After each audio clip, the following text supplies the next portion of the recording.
it's that time again. Time for another big guy joke of the day. Today's joke involves a cruise ship, a magician, and a parrot. It's the captain's parrot. So here we go.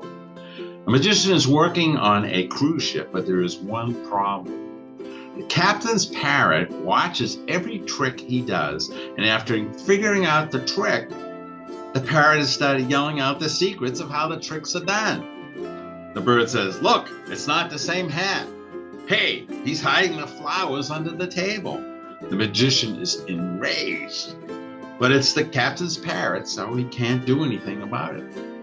One day, on a long cruise, there is an accident. The boat crashes and sinks.